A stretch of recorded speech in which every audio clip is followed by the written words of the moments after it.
Yeah. Yes.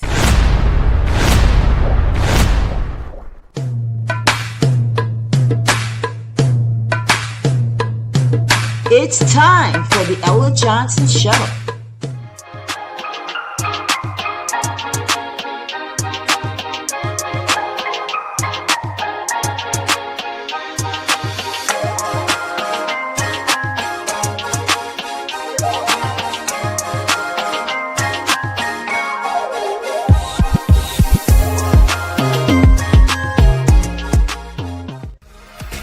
Thanks for tuning in to the Ella Johnson Show, where there are two sides to every story. Enjoy the broadcast.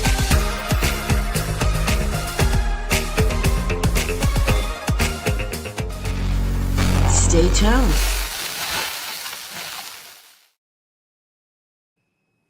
Hello, good evening, and welcome to the Ella Johnson Show. I am so excited that you are here tonight on this Sunday night, this special broadcast. If you are watching from Facebook, YouTube, LinkedIn, wherever, Instagram, we just want to welcome you to the Ella Johnson Show. But if you're over there at YouTube, do me a favor and subscribe to my channel. You're already there. So I would appreciate that. But I need you guys to share the broadcast tonight. I need you to get involved. We got poll questions. We're going to talk about this from the beginning to the end because we need to. And I'm just excited you guys are here. I have my guests. I want my guests to introduce themselves, though. I like for my guests to tell everybody who they are. So we're going to start with you, Marsha, since you're an old timer here now. Okay. Thank you. I want to thank you, Ella, for having me tonight.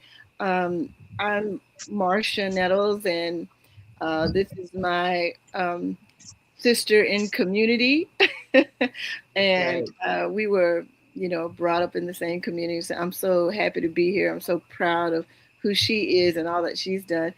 I'm an educator, and I love my community. I have dabbled in some community organizing. I definitely am deeply engaged in politics and how it affects us and how we affect it. So I think we're about to have a really important conversation tonight. Thank you for having me. So. All right. Welcome to the Ella Johnson Show. Texas T is in the house. Hello. Tell everybody who you are. Good evening, everybody. I am Houston's brother, Emmanuel, also known as the Texas T. Y'all see the hat right there. So I welcome everybody. I thank y'all for being here tonight. I am the Supreme General of the Honor Society down here in Houston, Texas. We are an organization that helps out with people during the transition of life for loved ones.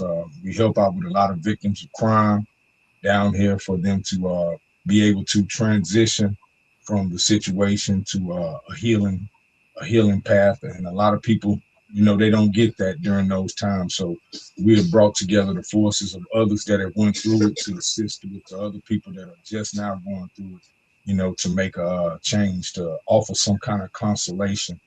And so with that, we do a lot of work in the community. I also am the owner of the Hood News GP station that brings a lot of different topics that affect our community right to the people, give them a different point of view, allow everybody to interact. I've also been a co-host of Street 100 The Heat, the critical show. Shout out to all my people there. We did that for many years, bringing attention on an internet level, to everybody and just going over all type of different problems that have faced people, not just down here in Texas, but all over 50 states. I'm also the head general of the Camp Texas, which is children abused, abducted, and missing persons. We help out with those that are disabled and to try and make sure that we're not burying our babies, but locating them before, those type of situations happen. And we do deal with a lot of that, and that's why our efforts are so strong. But I thank you for having me tonight, and my input will be the truth for the people. I love it. I'm telling you, I was like, well, there's so much that you can bring to the Ella Johnson Show as far as like all the people that you come in contact with that we can share their stories here on this broadcast.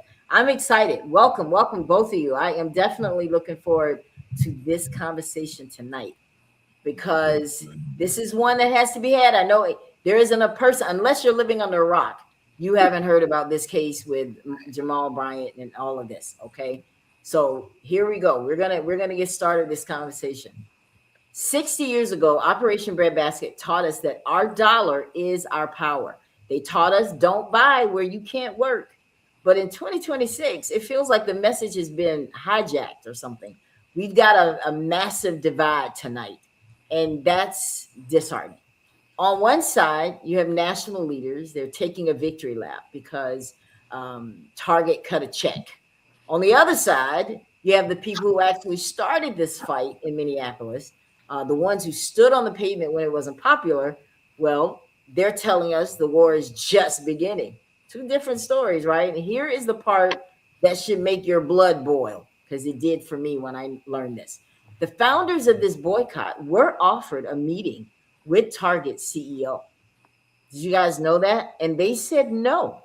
Why? Because they refused to trade our dignity for crumbs. They knew that sitting at a corrupt table doesn't make you a partner, it makes you a pawn. That's real talk. Now, tonight, we're looking at the receipts. There's a $25 billion lawsuit that Target is fighting from their own shareholders, the millions they paid out to settle discrimination claims. And the big question, do we really have a seat at the table, or are we on the menu? All right, guys, let's get into it. Let's Okay. get into it. Let's get into it. I listen.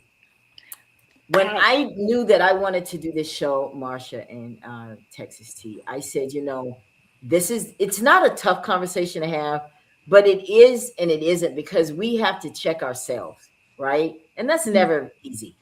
And I want to say, as a disclaimer, before we start having this conversation, I am not here tonight to, or my guests, to bash any of the leaders, because listen, it takes courage to lead a movement. It takes courage to admit when you're wrong. So we have to acknowledge all of that. So I want to say, as a disclaimer, that's not what this is about. But this is also not about personalities and all that kind of stuff. This is about what's real, what's happening. We need to get a positive message out to our people. This is my way of doing it. Right, guys? Is that Right, fair? right, right, Very good. right. Yeah, we can rely on other sources to demonize us at every opportunity. So I'm with you as far as, like, we're not here to demonize, but we just want to turn a critical eye, and we gotta, You do. not get caught up in personality, and not get too judgmental about it, because we're Absolutely. all we're all walking a path, and everybody's gonna make missteps, and Right. Right. that's it. So Truth, let's talk. a great man once said, we can have different opinions on anything, but we can't have different facts. And as long as Oh, we here talking about factual things in life, that's what we need. That's exactly what we need. Some people call it gossip, but if you really understand true gossip, it's just telling you how it is, telling you what happened, not adding nothing to it and taking away from it. So yeah, we're not here to shoot from the hip. We here to shoot from the lip. Ain't nobody gonna get hurt except for the one that done did something wrong to our people. Let's go. that's right. Let's go. Let's go. All right. So we're gonna start this now. I don't want to assume that everybody knows why we were boycotting, or why we are boycotting Target. So I want to start out now, before, and this all goes back to, I guess we can say, it went back to George Floyd, because that happened in Minneapolis. Target stepped up. Being honest, Target stepped up and said that they became a corporate leader for social justice. Okay, they had committed to $2 billion with black owned businesses. Yay! They had a goal to increase representation of black team members by 20% in leadership roles. That all sounds good, right? They had used this strategy of belonging at the bullseye. That's what they called it. They had like these robust employee groups where they were really uh, making sure people understood about pride. They had products in their store. Sure. They didn't. They had high visibility, right? So they were doing some good things. But then they were also promote. You guys know they had to submit data to a third party diversity company, And that's why they were always letting them know, yeah, the inclusion is working over here at Target. We're doing our thing. Stock is up. They were doing wonderful. But then Trump won. All hell broke loose, Texas T. Tell us what happened after Trump won and how we got to where we are today. Well, it's the common tactic of throwing people off. A lot of people were so caught into the voter craze and the voting movement, Mm, and so everybody was focused in on what the campaigns were, and the campaigns were slanders against each other. So you still had a divisive country of one side choosing one side and the other side choosing the other side. And one was going to be the loser. So of course the losing side is going to always, continue to bash the winning side. And that's created the divide here. And that's what happened. And once he won and he came in, those that were on his side, a lot of them, they had their own clashes that they had to go against. You know what I'm saying? Because he wasn't doing the things that he had promised in the beginning, exactly how he promised. He went in a complete different route of going after people that he had already formally said he wouldn't. So his own supporters had problems in the House. The opposite side, they continued the battle because, again, they feel like since they lost, it has been their job to continuously show everything that this person in this administration, this regime is doing is wrong. And in some kind of effort in showing that, then the next election, which they know comes quick, we won't choose that way. We'll choose the way that they're going. So in my opinion, they're working on the manipulation strategy right now, with a lot of the opposition that they have with this man right. and the things that's going on in the administration. So let's talk about DEI, Marsha. Target, Trump came in and got rid of DEI, and all of his followers followed suit. That's how we got here. Target did it. Walmart did it. There were several companies that rolled back their DEI initiatives, and Target is one of them. So for those of you that are watching, are like, oh, so that's why we started Boycott. Yeah, because they took that back. Remember all this good stuff I said they were doing? Right, Well, they right. took all that back, right? Right. They took all of that back. I So, I don't want to sound like devil's advocate, but I you could say maybe I did drink some of the Kool-Aid. I thought Target did some great and progressive things regarding our community. But for a moment, I just wondered, like, in the abandonment of DEI, what did that mean exactly? Like, did it mean that for the future they would not be honoring those, statistically making sure that certain communities weren't represented?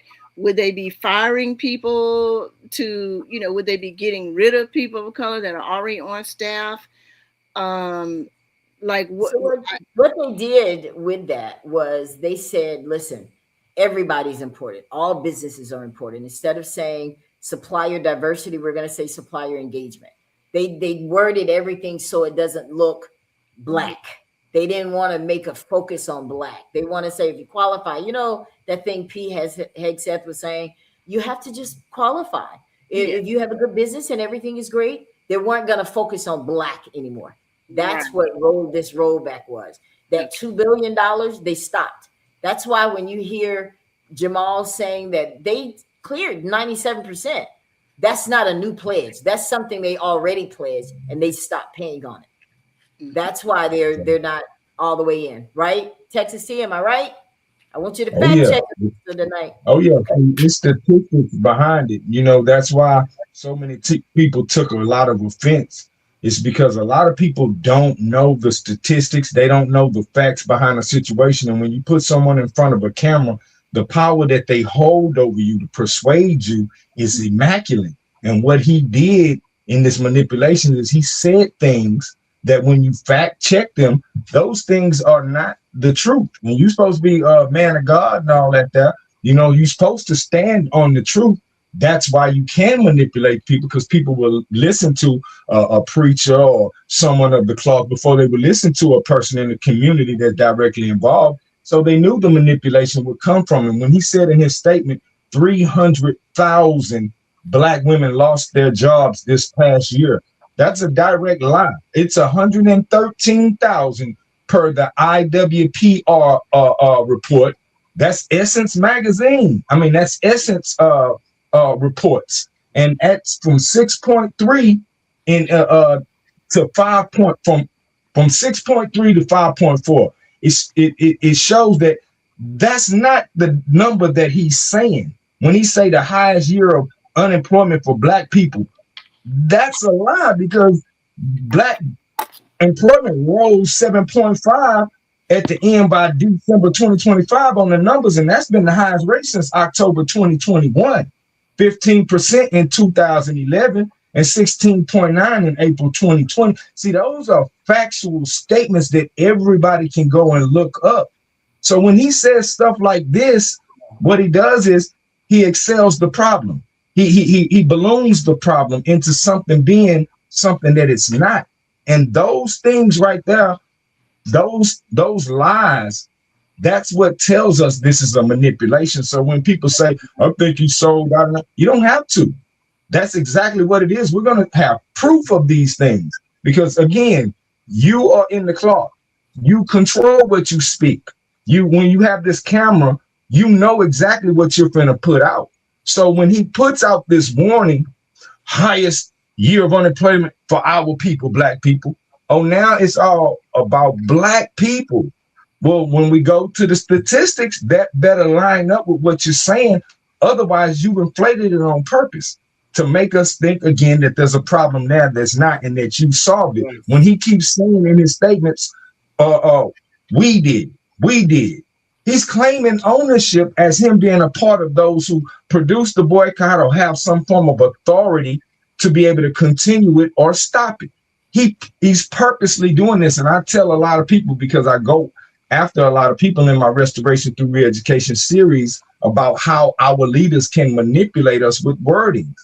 And they know exactly what they're doing. So we can't give them a pass. We can't say that, he didn't mean that. He said he is grateful to God it's over, among many other things. And I quote things exactly out of a person's mouth. So you can't never come back and sue me. Come for me, and it's going to line up the truth. These are the words he said out his mouth. He said it's over, claiming you have ownership over it, and you have given the word out, like the dude on the boat when he threw the hat up. You've given the sign for everybody to join in, and you told them it's over. Over means stop. But you come back and say my warrior women are the ones that started it, that the sisters, and we named them all, are the ones that started it. Well, like many people have said before, if they're the ones you're giving credit to with your high education, then why would you make a battle cry to stop their battle without them present? And since this all is about Target did this and did that and did this is what I'm saying. When did he sit at the negotiation tables with Target? Right. And what were these sisters? If you're giving us the sign to stop it, you know what you're doing. When you come back and retract that, more people will have heard the stoppage than they'll hear the retraction. Right. You understand? And so you know the effect that you're doing. But again, he keeps saying we in a purposeful manner, as if he, and he uses the Montgomery bus boycott of back in the day and say this has been the greatest successful. Oh, no, we're going to talk about that. Yeah, these are all manipulations. Yeah, that exactly. he purposefully has done to lull us into stopping it, because somebody has paid them off. And we're going to get into the facts of that here. I'm sorry, Queen. I was gonna say, I was disappointed when you reported that the leadership did not meet with the Target CEO. Like, I mean, why not? Like, why not? Because they said that this is her explanation. She said that they said if you're not ready to roll back the stuff and do some of the stuff we want, don't waste my time. That was her explanation of why they did not meet with Target CEO. And we're talking about the new one. The new one did reach out to them and they declined to meet with him. Oh, okay. I misunderstood. I thought it Right. was the former No, one. it was the new guy. He reached out Mhm. and they said, "Look, Mhm. don't waste my time. If you're not trying to do something for real." From the looks of it, she was right to do that because they didn't get anything that Right. they went in there. I mean, you got them making something. They made it look like they did something new, and all they did was just continue something they already promised Right. you. You know. Exactly. So I wonder this. I wonder this. This $2 billion in the black community. Where? What organizations did an extra $100 million to immediate organizations that are meeting the needs in our community? You need to now, since they have done this, you have to now prove to the black community yes, that this is done for. Who are those people? And we need to see nominal figures that were handed out to each one of them. Otherwise, you have just extorted this company to pay this money on behalf of black people as if you had authority to speak for black people. And guess what? That's an extortion payment. That's a crime. Hmm. You didn't have a right to do that. So whoever received all this stuff that he keeps claiming is the good stuff, oh, they met 3 of the 4 demands. While he's building that up, whoever they was that got that, you need to bring that money out. You need to show us that money because it don't belong to whoever. Now, bet you when we trace it, $2 billion, he said. If we trace that, like you said, I bet you a lot of that is not our community. It's not. a lot of times it isn't. You're absolutely right. You're Right. speaking Right. We were facts on talking that. about that earlier. Well, who is Yeah, DEI? Who benefits from DEI? Exactly. yeah, yeah. So why do you guys think this did? Why do we think Target rolled back all of this stuff? Why do you think they just up and did that after Trump? Because Costco was like, listen, nah, we good. There's Yeah. some people that push back. Target Yeah. didn't. Why do you think they didn't, Marsha? What do you think was the reason that they had to go this route? Well, what can you say? Weak leadership. You could say that. People, first of all, we're being looted as American citizens. We're being looted by the current government. And these businesses are participating in that. So there's probably a financial incentive for them to do it. Yeah, And that's really they're disappointing. scared of Trump. They're Yeah, yeah, scared of Trump. right. That's what I, it is. Yeah, and A I will lot of say them this, are retarded. yeah, I thought for a minute, because I thought that, I talked to you about what I thought were progressive and affirming things that Target was doing. And I thought, like if it was me, sometimes I would give lip service to something that I have no intention of doing, especially as an educator. Miss Nettles, could you please make sure that? Blah, blah. Oh, of course. So, I wanted to believe, like, what if they didn't do it just like, whatever you say? But, there's a character, there's a moral, there's a moral and character expectation, just like you were saying about Costco. Costco is firm, and I appreciate it, and I appreciate other businesses. But again, I don't know. I just want to be clear about what are our demands. What do we need Target to do? And I think we have a great opportunity here for getting everything we can, for getting a lot of benefits, because Target is vulnerable.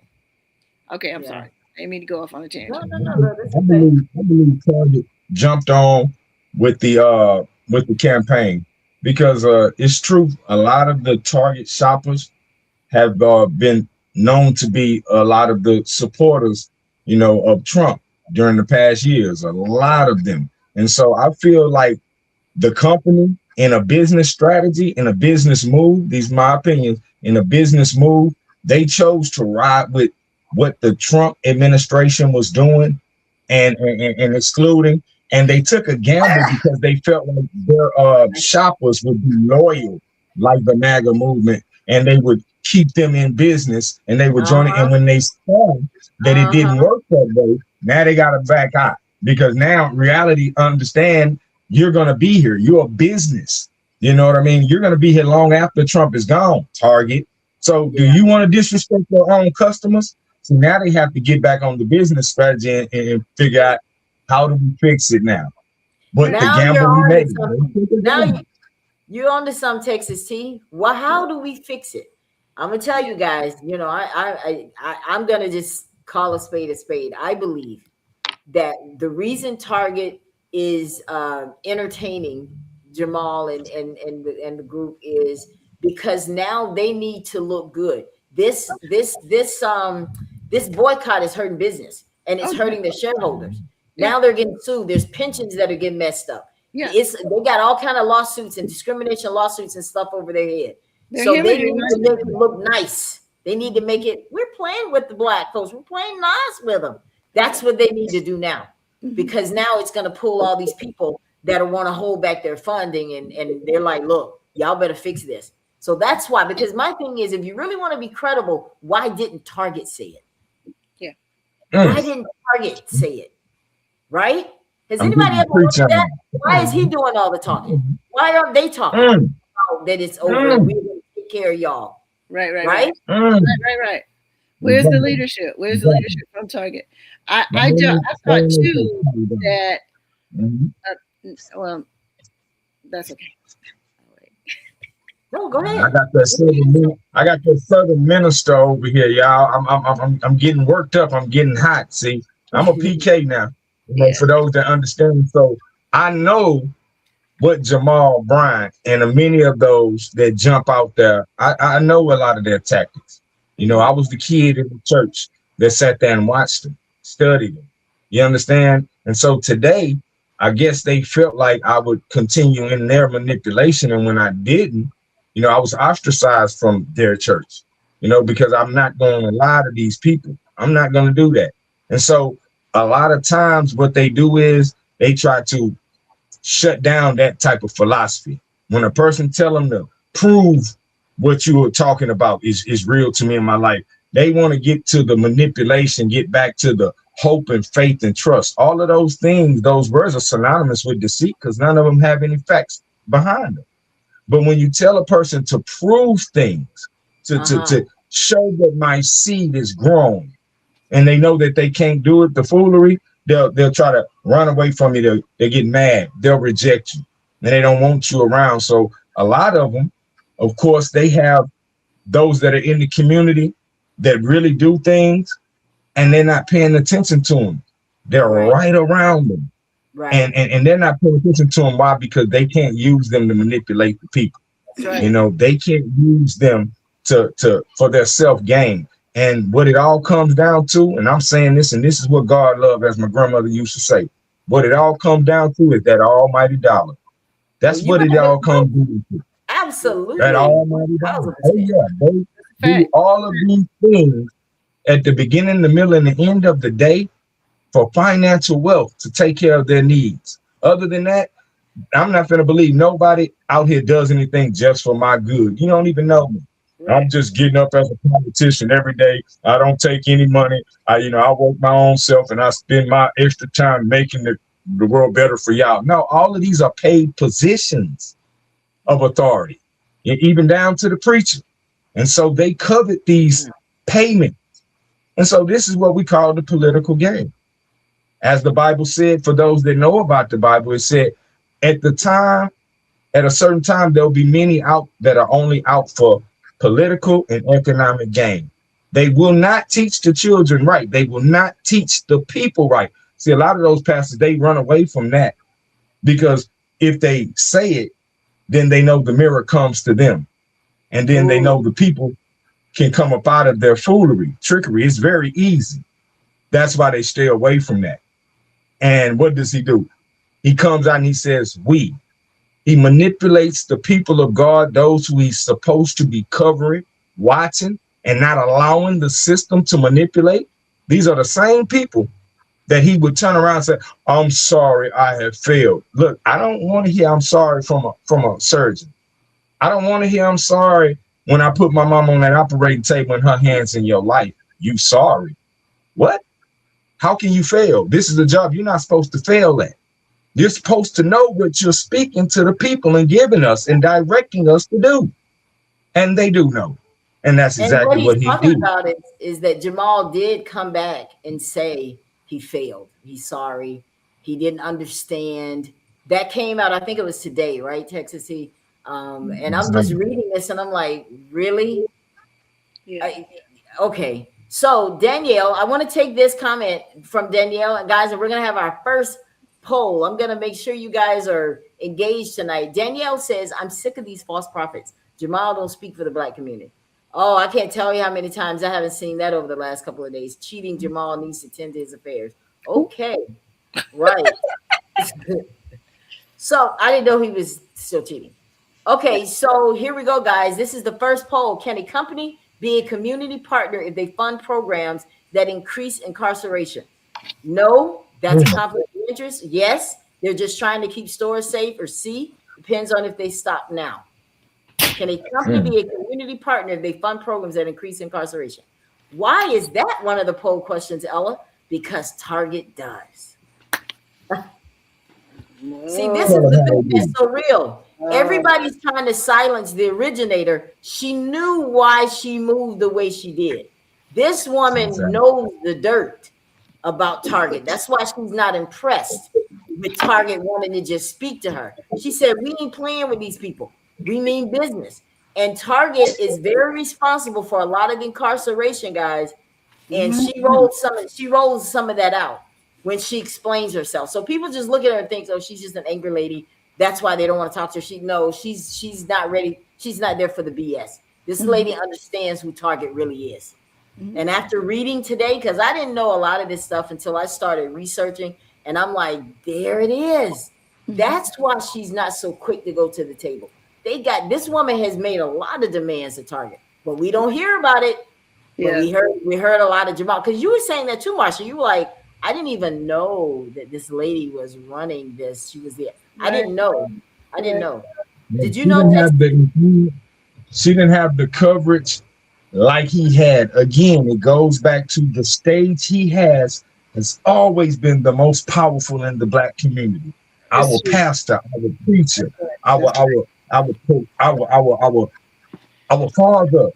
That's what we look on as this person holding this authority over our spiritual knowledge. And so we trust everything. She couldn't get a stage higher than his unless she had been there. And that's why he was able to be the one they chose to manipulate the people.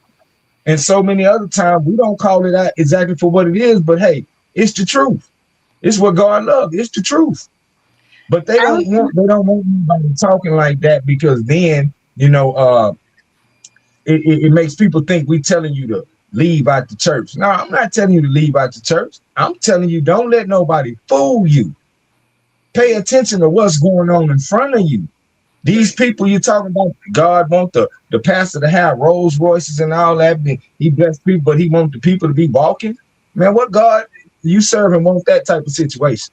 That's like a parent saying, I want one child. You can have the Whopper meal at McDonald's, but the other child, even though I have money, you can go buy a suit from the store.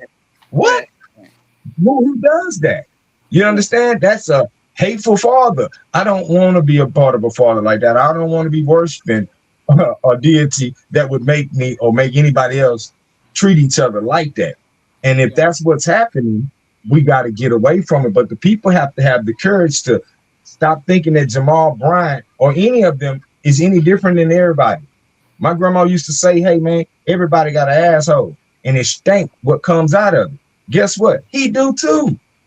He's just like all of us. The manipulation is on us because, again, we trust our religious leaders. Those are some of those that can scam us. They can also lead us the right way, but we have to see who they are as a person. And if you have this type of person that has been exhibiting to us all these behaviors all these years, I don't care how nobody feel. I'm gonna tell you the truth. You've been out there doing this in the world. Y'all saw the little dresses wife had on, and it caused a lot of controversy and the explanation he had behind it. When you living one way where you're telling people don't live worldly, but you're living worldly, you're oxymoronic. You're a contrast, and it's going to cause some strife between the people. And you doing that, why? Because you really don't care about the people. You care about your pockets at the end of the day. You and your family, where you sleep at night, what you eat, what you drive. Because if Right. what you're doing is leading the people off and you're here for the people, you would stop what you're doing. And that includes the lavish lifestyle. I could not be no pastor of no church and the members in my congregation don't have a vehicle that's just as equal as mine, can work just as well as mine. You know what I'm Yeah. saying? I mean, if we all gonna do it together, let's do it together. Then guess Right. what? I got a car too. But these, they go after their own selfish ambitions and they don't want a car like y'all. They don't want the Hyundais. They want the Rolls Royces. And to attain this, they have to sign these secret deals behind our back and come and stand in our face and throw us off. And that's what this has accomplished, a throwing off of the black community saying, hey, you ain't running this, and why have you been leading them out? This is something that's been going on in our community for a long time. People Right. getting credit for stuff they really don't Did do, do. Yeah. manipulating those that do it, and Yeah. silencing the voices of these real warrior women who are the starters of this, and who, if you listen to what they say should be implemented, it would help out the community. But we don't get that again. Right. This. You know, Go ahead, Marsha, because I wanna get your feedback on all of that. Go ahead. I'm good. I'm sorry. I'm gonna go back to another point because, Okay. and you can call me a centrist or whatever, but I I can't help but think that not entering a negotiation is an oversight. I mean, what can I tell you? Like, it's not a negotiation you until you can see there's something that all I'm saying is, like, it was her opportunity to be with Target, get them to say exactly for on the record to her what their intention was, for her to present what demands we She had have, made the it community known has. what her demands were. She did that Right, in a letter. Yeah. right. So, but Yeah. I'm saying negotiate. I don't know. Like, as an educator, I'm always encouraging negotiation. I'm always emphasizing the importance of expressing yourself to others, what what it is you want, what how you're causing harm. Like, put it all on the table. Oh, we know about the fact that you're causing or you're supporting incarceration. I think there's a real benefit to getting in their face and saying, this is what we know, this is what we need, and you can leave it. You don't even got, you don't even have to listen to them if you don't want to listen to them. But I just think there's power. I just I think there's don't think power. they have an intention to negotiate. I Hmm. think that what Trump said he wanted and they implemented, they're not gonna go up against him. No, They're no. I was scared of. thinking about, you said that the new CEO Yeah. wanted to call Me. her to the table, and I just think that it was, You and think I'm she just missed her saying, opportunity? She missed her yeah, opportunity. because Yes. this is like the iron is hot. You know what I mean? So it's a great time to make demands after they've been, like, okay, we need your executive board to be more representative. We need you to fund scholarships. We need you to raise your pay rate. I mean, whatever thing, like, How all do we we should. know that Target even said anything at all? How do we know? Hmm? How do Exactly. we know? How do we know that Target That's really another sat thing. there Really. and negotiated with him, and that he's just not coming and telling us this just to make Exactly. it look Again, good? Well, we don't know. I'm not even thinking about. I the wasn't even making thinking about the statement. the pastor. I'm just saying, like, okay, who was it that got called? I'm under the impression that the lady who began Nakima is the person who was summoned by the new See, CEO. the new CEO obviously reached out to her because she's been in their Right. face as well. Prominent. Yeah. But she said, if you're not ready to talk about the real issues, don't waste my time. Because she had already laid them out. Because this is how I know he doesn't care about the issues. Because Jamal didn't get them either. He didn't get it either. He only got demands making it look good, saying pledge 2 billion. Oh, yeah, we already know that. You already did that. We want you to start at the rest of what you promised. Now we want more after that. Because we're not begging for something. I mean, Black people really are consumers that, we give out our money so much to these companies. We do. There's nothing wrong with demanding something in return. Nothing. Right. I'm just saying, I want us to be laser focused on what we want. What do we want them to do? What benefits can we demand of them at this moment where they are also vulnerable? We have demonstrated our financial economic power, and I don't know. I think that's all. That's all I would say. That. See, negotiations is even the word basically just means to talk about, and so a lot of people like you would feel like if that was true, that this new CEO or anyone else came to the people that were complaining about the problem and they wanted to sit down and talk about it and find out a solution. If that was true and they did not do it, then that would be a negative on their part, because you're not looking for a solution if we don't even talk about it. Anybody that's trying to solve a problem will be open to talking about something, and that's all negotiation is. You get both sides and then y'all work it out. But we're saying if they did that and that was not done, then we question, why was it not done? And we have to wonder, maybe she wasn't ready with all of the people that were all involved, and she wanted all of those people involved at the table. I mean, it's many reasons, but I'm pretty sure if you're running a campaign, you're getting something done, you have demands. You have things that you want to put on the table and all that, but you don't want to be played with. And that's one thing our sisters do not do, is allow anybody to play with them. Oh, they can see it. They can tell if your intentions are truly good. How are you inviting me to this table? Because you're going to run and tell everybody, well, we tried to negotiate and she didn't want to. You're going to tell them that. Yeah. Or are you going to tell them? That's the error of trying to litigate something in the press. That's what I think the error is. I'm sorry. You're going to be ready when you're ready. And then again, you can't come to me and tell me I'm ready to sit at the table and talk. No, partner, that ain't how it go. You wait until we tell you that we're ready to talk to you, because we're the ones who are affecting you. You need us. That's how it's supposed to be in the business world. So if she did turn it down, if she did, I can't fault her because I don't know the reasons.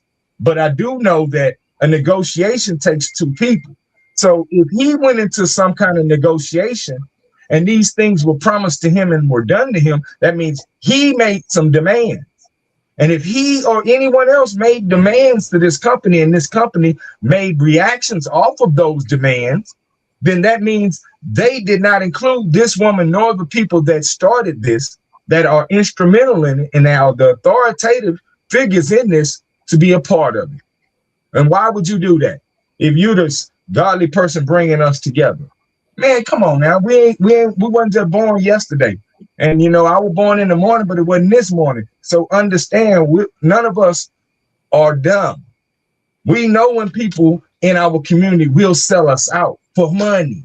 Now, his organization, or one of the organizations that he's under, it's been reported that Target made a substantial donation to that preacher's organization. And it's some kind of way will be funneled into the many preachers that are in the organization's pocket. And now, okay, y'all can go back to Target. Why would you do that? You're talking about the $300,000 to the National Baptist Convention? That along with, if they gave them any type of distribution in these new funds that he said they just made promises and they just did. He said $100 million was given to immediate organizations that meet the needs in our communities. Come on, y'all. Y'all all know the needs in our communities. What organization do y'all know that are out there besides food stamps, besides Social Security, that are giving food to the babies in this community, in the streets, that are giving them clothes when they need? What needs in our community, and what organizations is giving it to us that we all readily know of, and that Target has given this money to? And you got to understand something about money. When you move money around, there is fees for what they call commission in the sales world. There's same fees that go on in the donation world. See, when we give $1 million to this organization that goes and helps missing children, they're not using that $1 million just for supplies. The CEO of that company gets a percentage of that million. The people that work officially for that company, that organization, get a stipends. You feel what I'm saying? So the $1 million isn't going directly towards the actual act or benefit of doing a certain thing. It's going to the running of the things and those that are over the running of the things. That's how a lot of them line their pockets. They get these corporations to bend to their will, to extort them into giving the money to the organizations they want to, because they know some kind of way those organizations are going to kick that money back to them. Danielle makes a good point. Money, yeah. Danielle says it's not even a target in any poverty communities. Come on now. We can't afford to say. Okay. That is so just being real. A lot of those poor people, we know. Can I finish a thought that I have about negotiating? Which is, I just think it's a mistake to litigate entirely in the press. Do you know what I mean? Like, true. Like the press is important, and it's a tool, but it's also a weapon. So, like, I think there's power, and I think there's power in showing up to a negotiation, and I think that the press is the press. You know what I'm saying? So that's all I'm saying is that I want you guys to different. But I'm here. I'm excited to hear these comments this from video. Because we've been talking about this woman here, this beautiful Black woman, Ms. Nakima. She is one of the founders of the Target Boycott in Minneapolis, and she was on Roland Martin's show, and she was a little heated. Their conversation was going back and forth. It was a very heated conversation, but I wanted to give you guys just a little bit of it. So watch this. See, it's a national boycott. Right, I understand that. That's around the country. But don't dilute the leadership of the people on the ground in Minnesota. Because you and I had a conversation about this very thing. And I told you at the time that Jamal, Tamika, and Nina are not credible. Okay. That is why I would not join the national coalition that you wanted to form in the middle of all of this. No, you and I had a conversation. You and I had a conversation. Well, we had a text or email. Right. No. No, I'm gonna say what it is. I said to you that they're not credible, and they're not. No, I'm gonna say what it is. Hold on, one second. I'm gonna hold on 1 second. Nakima. Stand with this man in Washington trying to call for an end to the boycott. Now they're trying to save face, talking about they're still in it. We don't need you in it. Go find something else to do with your time that doesn't involve confusing Black America at a time like this. How can you stand with this man in Washington, then turn around and say, oh, I'm still boycotting. Oh, my organization. No, you made a choice, and so did we. So I'll say this. So again, for any of it. So for the purpose of the audience, when there was a meeting that she said it. The boycott continues. I'm with the sister. See, a lot of them, regardless to who they is, if you got this nationally renowned show and all of that, a lot of them don't understand that the great leaders are these people who, seem like nobodies. This sister and the others that joined with her, joined the forces, collectively inspired the masses of the people to do this. Those others joined in later and try to take control of it. You understand? And so if y'all saw when she was talking, she wasn't going to be, bullied into, stopping her voice until she clarified exactly what she meant. That is a tactic of a great leader. So him and any of them trying to come in and do anything, talk to anybody without her presence or without her say so, without her leadership, that's just like taking over the Martin Luther King thing back in the day. Right. You know, that's exactly what that would be like. Like, hold on, we gonna march over here, but you just wait and we're gonna do it this way. No, you gotta let them, you know, them that's run it all, that's been running it, do it. Get in there. I know it's a many ministers back in the day. Once King and them did what they did, oh yeah, they wanted the popularity of King then. They wanted to be able to run things then when it seemed like they had some authority and that they were changing the world. Yeah, they wanted to because they wanted the attention on themselves. Jealousy came in. I need to offer a correction. Martin Luther King was never popular during his lifetime. He was not. He was not embraced by Black people during his lifetime. And I mean, no, he was a great organizer. But you know, you saw all those people at the march. But let's just say this: for every one person that showed up to the march, it was like 5 or 6. Like, I wish that nigga would sit down. I mean, I'm serious. At the time, but I'm sorry, that's not true. At the time of his life, Martin Luther King was not a popular person. He became. I'm sorry, sister. That's not true. And the facts of it, no disrespect to you, the facts of it is Martin, who was born, Michael, was born in Atlanta, Georgia. At a time, Atlanta has always been predominantly Black. That man grew up in one of the blackest towns. His daddy was the head preacher. I mean, the owner of the blackest. House. You're right, King. Hear me out, King. This is at a time. This is at a time. I was when Black people at King Center when I was young and I was in college in Atlanta. I was part of King Center. So I'm not just someone who read it. I went there. I interacted with the people at King Center. I interacted with the King family. I interacted with all of with Andrew Young. I interacted with James. I'm sorry, I can't call his last name. That man was my mentor. I can't think of his name. But I'm just saying, I interacted with the icons of the civil rights movement. So I was tutored by those people. I didn't read it in a book. Thank you. That's all. And that's good. And because, you know, I've had a lot of those same mentors also. You know, I've sat at the dinner table and taught Jesse Jackson things. Yeah, me. And I got proof of it and all that. And Sheila Jackson, a whole lot of big politicians know me, do exactly what I tell them for the people. And it's a great thing to know all of that. But the truth is still the truth. This man, Martin Luther King, when he grew up as a grown man, as a young man, he was loved by his people at first. He was a Baptist minister. He was highly regarded. He was highly regarded and respect and admiration by his people. And that's why you see all of those beautiful pictures that show our people did love him. It was later on in his life. Controversy came. And a lot of people started to not like him.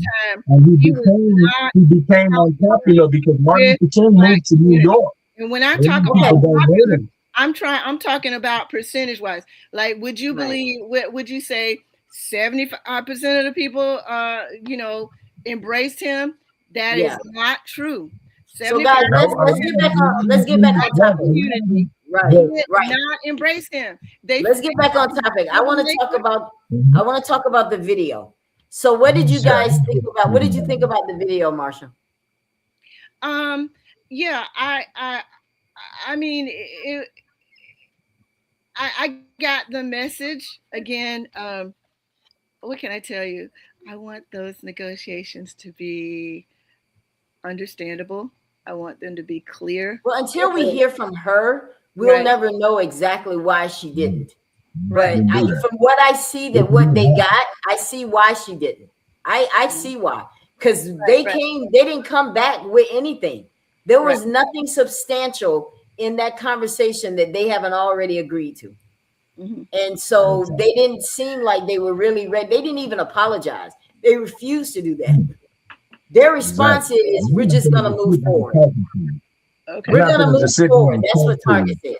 Yeah. Right. These are people that live their lives and are affected by this. People have spent their time into this. So it was her job, to protect the sanctity of that. And if she did not feel that the negotiation table that they were inviting her to was the proper negotiation table to make some effective change, then damn right she wasn't supposed to, and nobody else was supposed to. But if they sat down at that same table, it's a lot of people that would feel like, you just beg for anything and just accept whatever the people will give you, and something is better than nothing. But that's not all people. Sometimes you gotta walk away. That's not all. That's some. And some will have to show up. I'm just saying, you're not going to just accept anything because okay, guys, y'all are talking at the same time. And so you must respect the money as I spend. You cannot get into anything that would clash with your consumer. You put your consumer's needs before anyone else. And if there's any organization that is out here that's doing that, hey, that's good for the people to stand up for it and not be manipulated.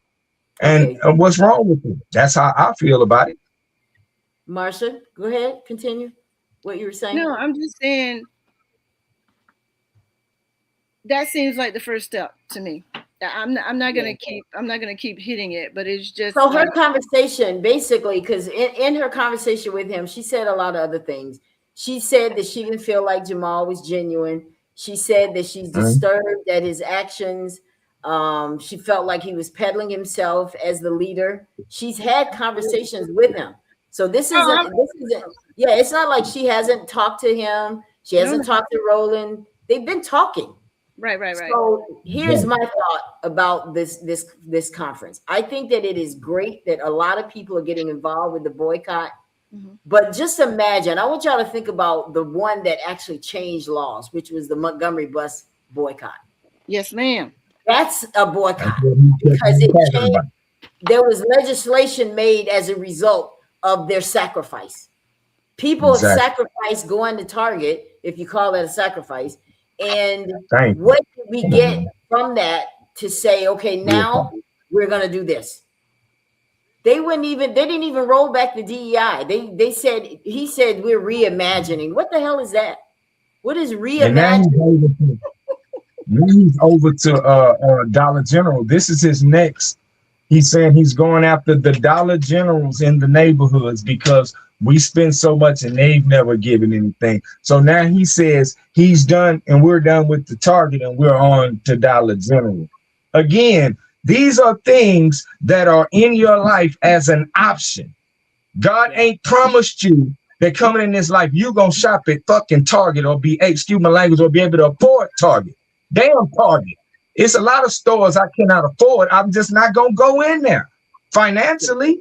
So why should we be making life decisions over an optional part of our life? And for him to equate that, to find a simile, a parable where he can bring in some type of same way that this had to do with the 1900s bus boycott. How people were losing their lives over the seats. The bus boycott back in the day, it was because we were going and being sent to jail over this stuff. You understand? Our lives were at risk, not options to shop at a store. We had to travel if we needed to work because they had rules where if we didn't have a job, we could end up in the penal system. So we had to travel. You're going to stop us from traveling. Therefore, you're messing with our livelihoods.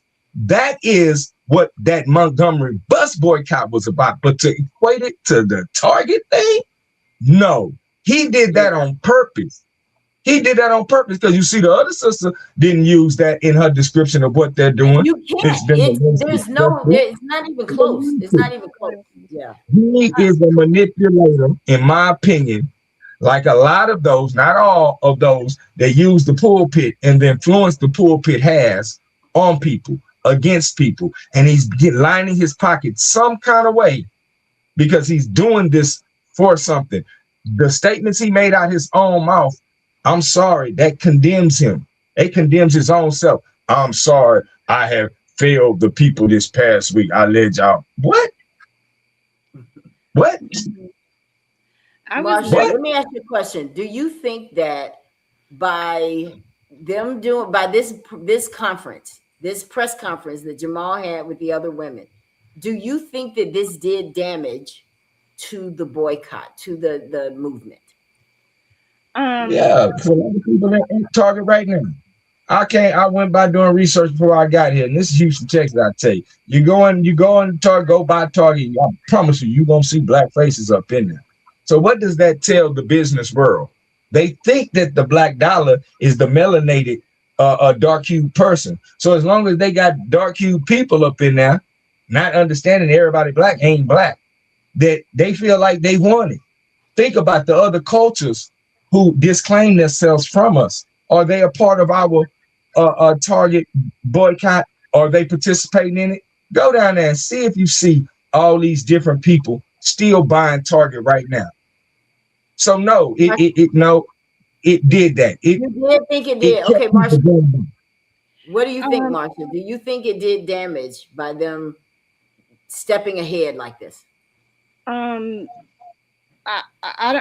don't think of this Dr. Bryant or whomever as being super impactful. I mean, he, with his congregation and with his platform, as you said earlier, I want to correct him as what I think is a misunderstanding. I was never talking about negotiating with Jamal Bryant. Never.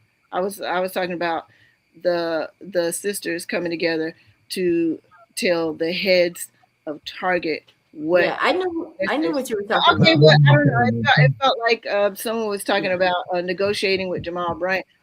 He's a non sequitur as far as I'm concerned. But yeah, I mean, he did what he did. But again, game recognized game. So I'm okay. We know what I'm trying to get to, Marsha, is because we have to be able to find a way to package this so people will know what to do next. Because I think that's what was left on the table when they did their press conference. So I don't want to do that. I want to make sure that people understand what happened, how we move forward. So when we have a movement like this, and that there's words on the table, what they've already presented to Target. Now you got somebody saying, well, look, they don't want to talk to you. I'll talk to you. Yeah, we'll end it. We'll go ahead and end it. And they're like, what? Wait a minute. Yeah. How are you going to end it? That is the part I think that was not genuine. I do not think that it was fair that they say that we're ending the fast. But this is where we get into the next phase. Because I want to make sure we cover everything tonight. Pastor Jamal said that he ended the fast, not the boycott. He's saying that now. So I want to say there is a difference, guys. I looked it up and I want to share with y'all in my research. What is the difference between the Target fast and the Target boycott? The fast is the movement based on personal sacrifice and moral appeal. The boycott is a movement based on economic pressure and policy reversal. So let's talk about the Target fast. Movement based on personal sacrifice and moral appeal. That's what they're saying, that you're fasting from shopping.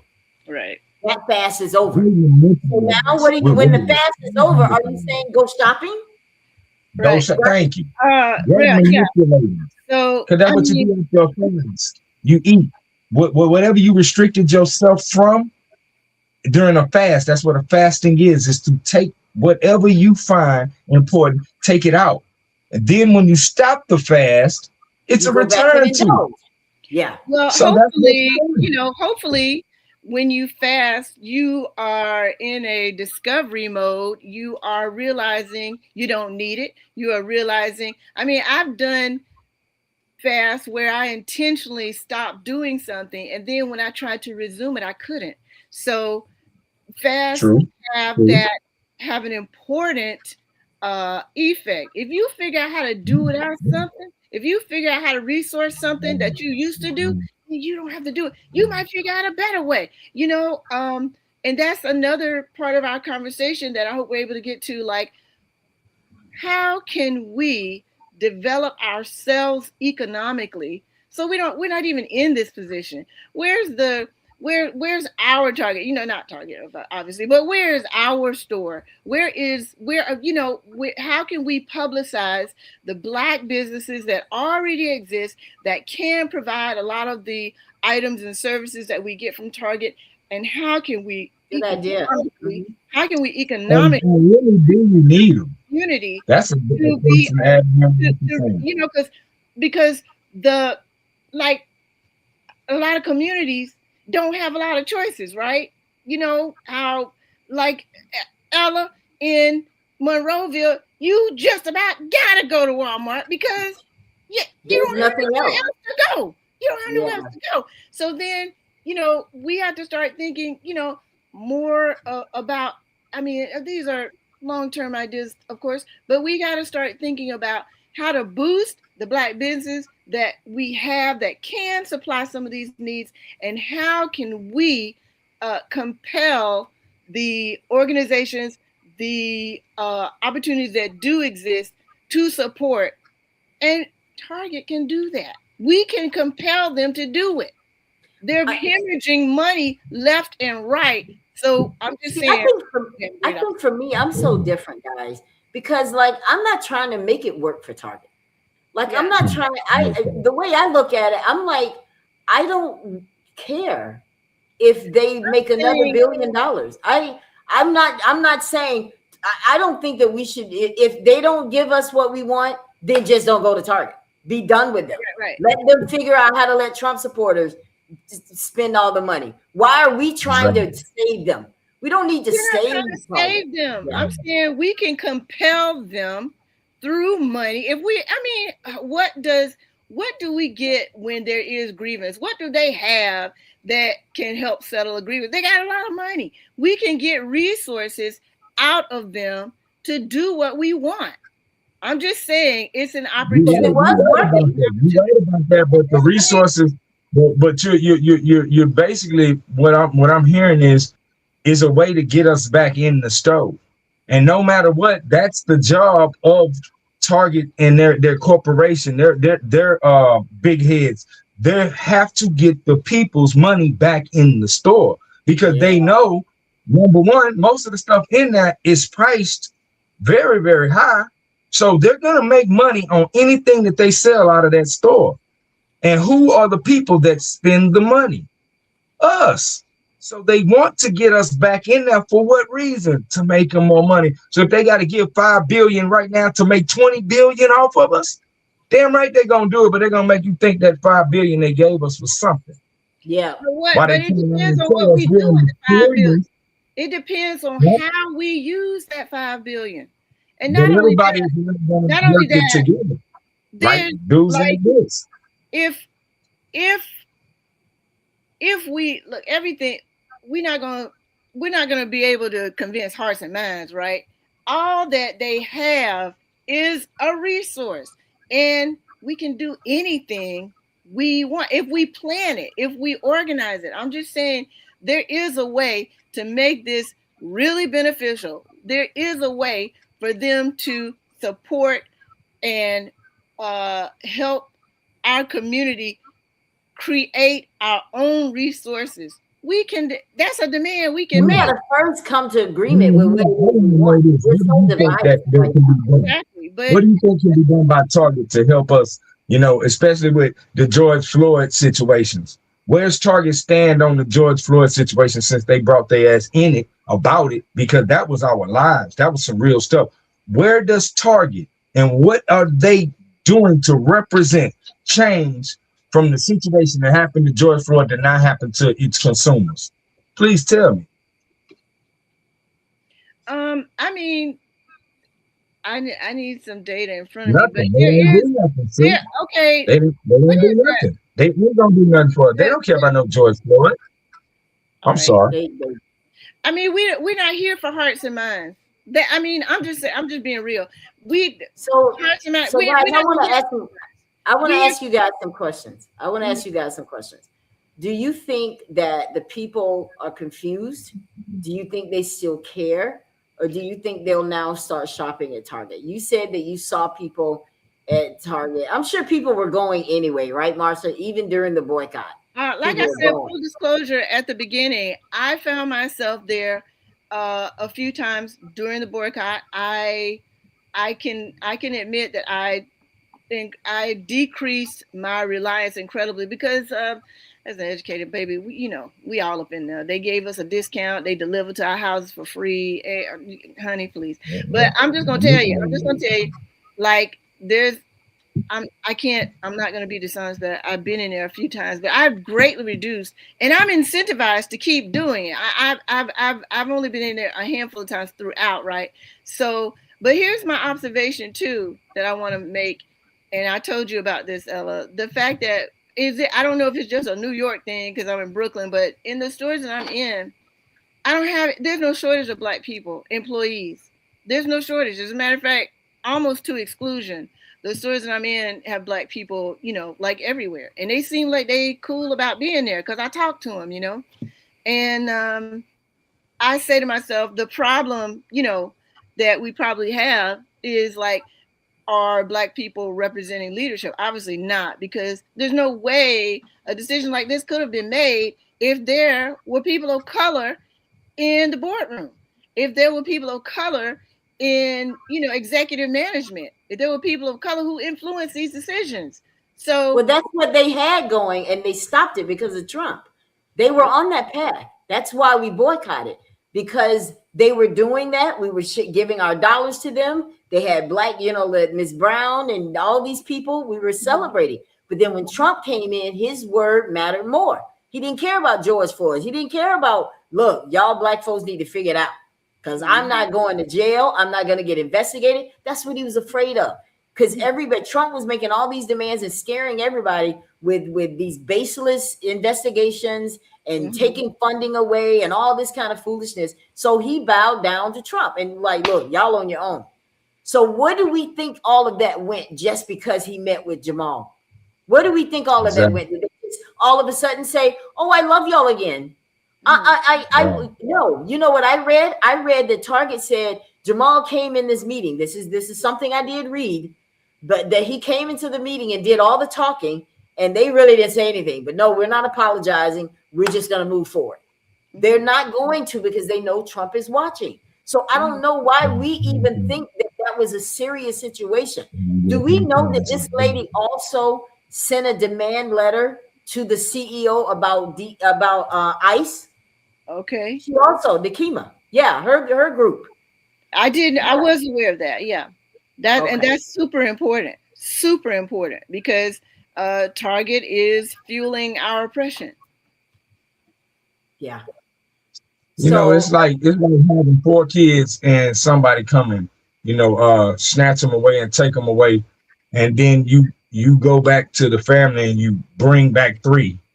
And you say, well, I went to the people, I found them, and I got 3 of them back, but they just don't keep the other one. I'm gonna just, until they ready to let that one go, and my baby's just gonna stay in the captive. Because y'all how does that happen? That don't even make no sense. Why would you do that? And he said it himself. We got 3 out of 4 demand. Well, then you didn't get what you needed. I'm like, that was crazy. Now when I heard that, I was shut down. Yeah. Then why are we talking? You go back and get that 4th one. Right. That is the one. They won't invest with the Black banks with him.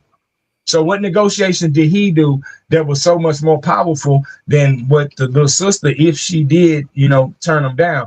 What did he get accomplished? They still said no. So that means they not scared. They didn't feel the wrath of your financial loss, of your people coming and giving their money on their overpriced items. It didn't hurt them. Trust me, they got insurance to back them up. Insurance for the insurance. They do have a loyal string because, as you said, they know how to incentivize people. And if there are people that's out there that need certain type of Pampers, they know how to corner the market, and they be the only ones selling the Pampers. You need the Pampers, i.e. you're going to have to go to Target. When they give you those $50 gift cards in the mail, in the neighborhood, how many people going to throw them away? That's $50 free money. They're going to go get that $50 and spend it at Target. Target know how to draw you in. Why? Because it's a business. All they do is manipulate everybody. Him, they wanted to do her, but she wouldn't go for it. That's it. That's what they do. Their whole job is to not even care about color, because guess what? Their greatest consumers, the ones that buy most of their overpriced, are people that, aren't on the side of the DEI. Those are the people that they call this land is for. So that means they're already selling out their own people. Why? They're a business. They got to make money at the end of the day. That stock went down from 150 something over that to 95, going down right now, $90 a share. That's a huge loss. They don't want to lose that. Why? Because they're not there for no DEI or no Trump's America. Target is not there for any of that. Target is there for making money, and they will jump on the things that matter to us, the consumer. They'll get involved with them on both sides. Why? Because it gives them attention. And at the end of the day, the beginning of the day, the middle of the day, they need attention. They know it's going to be people that's going to come and spend money. End of the year, they might not have made 20 billion, but they'll still make 19 or 18. Was that a big thing? Are we shutting Target out, running the stores down? The stores are closing down? Hell no. Then they know that. So they're going to tell him we'll do 3 or 4. And then had the nerve to say, and we told them to go up for the HBCUs. He said, one of them promised to partner with 12 of us. One Target? Out of all of it, you sat down with the corporation and one said yes. Man, that should have been disrespectful to you. You should have kicked the chair over and left the boardroom hot as fish grease. Because that was disrespectful. To tell me we ain't gonna help your black banks and that HBCU. Which one of y'all gonna help them? Nobody say nothing. Then once, well, I help. And I'll put a couple of the things. Why? Because he know he gonna make money. That's disrespectful, and that's something that sister wasn't going for. That's why she wasn't in that meeting, in my opinion. I want to play this, guys, because I know that Tamika is actually one of the people that that she addresses. So I wanted to allow Tamika to be able to respond to some of the backlash. Right.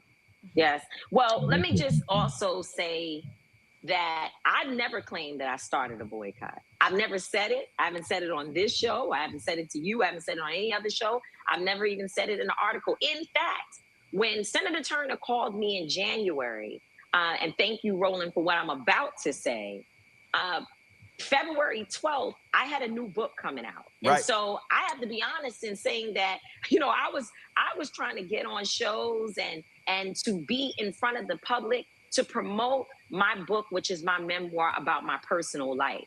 And so while I was involved and I was doing much of the work behind the scenes, I was not attempting to play a very public role. I mean, obviously, I have a major platform. So when I posted that I have joined the boycott and that I'm going to be a part of the organizing efforts, there are different entities that took that message and they ran with it and did whatever they chose to do. But if you go back and listen to my statements early on, I was very clear that there were a number of other people. I called individuals by name, that there were other individuals who were also organizing. They were organizing locally. They were organizing in different places across the country. And I have said that from the beginning. I maintain it. What I am not going to do is participate in struggle Olympics for who ran the race first and who got there first. That to me is childish. And it is something that I won't participate in because everybody had the ability to do whatever they needed to do to keep the campaign and their boycott going. And I pray that it does continue in the ways in which people feel they need to, so that we get to an end that is not just about, again, Target, but that it is about holding corporations accountable ultimately. And what is most important to me is that this boycott it sends a clear message to the Trump administration that you may arrest us, you may try to silence our voices with all the suppression tactics. But the one thing you cannot do is force us to spend our money with companies where we feel disrespected. And so we will use we will use our voices. We will use the work that we are doing, or the money, that we have, to be our voice and to scream out loud for us, even though we may feel that some of us are being suppressed in other ways. And so, again, I have no intention. You will never, ever see me working to post slander and going back and forth with people. I will defend myself, and I will speak up when I feel that I am being mischaracterized, or that any of the people who I work with, who I love dearly, are being mischaracterized. But I will not participate in Struggle Olympics that becomes an unnecessary distraction for folks who are attempting to continue to move forward. For me, what I would do if I was anyone, and I'm not speaking particularly to folks in Minneapolis, but this is anyone who is now saying, well, we're picking it up, more clergy, we're going to do a fast. We have a new campaign and we're going forward. I will gladly join those efforts. If there is a need for me to share my expertise and support, I will do so. And if not, I will be like the tens of thousands of people around this country who no one knows their name. They didn't make themselves, they didn't do a big announcement. They just took their money and put it in their pockets and said, I'm going to be a part of this in my own way. And so that's where I stand on that. Again, if you ask me, I'll tell you where I stand. But in terms of Now, hey, she said it right. Now, that's Sister Soldier. For a lot of people that don't know, you need to look that woman up. That woman is a great author. She has wrote some of the greatest works, to the community of readers. And, her work in the community speaks for itself. Sister Tamika Mallory. But, as what she said, she started off, she said she didn't never claim ownership of being the one that did that. In actuality, because we speak facts, my life is Pastor Jamal, in a statement said, and he quote, "These are the warrior women," and he named Attorney Nakima, Representative Nina, and Sister Soldier Tamika Mallory, verbatim, word for word, as those who he gives claim of starting this boycott. He said it. He named those women. So that she telling the truth when she said, I never said I started it. In actuality, he said that. And by him making that statement, that proved right there, well, if you know these women started it, why were those women not in the negotiations with you? And how are you continuing to claim ownership of it by even saying we? Just the word we implies more than yourself, because we know how to say I. And he says a lot of I about everything that he needs that goes to crediting himself. So when you say we, you're purposefully meaning more than yourself. So when he say we shut down negotiation, we sat down, had negotiations, we stopped this, it's over, we, he know who he talking about, and he know that it's not his authority, because out his own lips, he gave the claim of starting this boycott to that sister that y'all just saw. One of those sisters, one out of those three. And it was someone else also, we'll get to that, who had a very important part, an instrumental part in organizing this. Like he said, among the many others that are nameless. But to be clarified, he said that and not her. So do we think that Tamika, and because we played Nakima's video earlier. That's why I played them too. She was talking about Tamika in her video. Now this is Tamika's voice saying, listen, I never said this. Do you think that there's a way for these women to come together so that we can mend this boycott and make it even bigger? Because we're not going to be able to go ahead until we figure this out.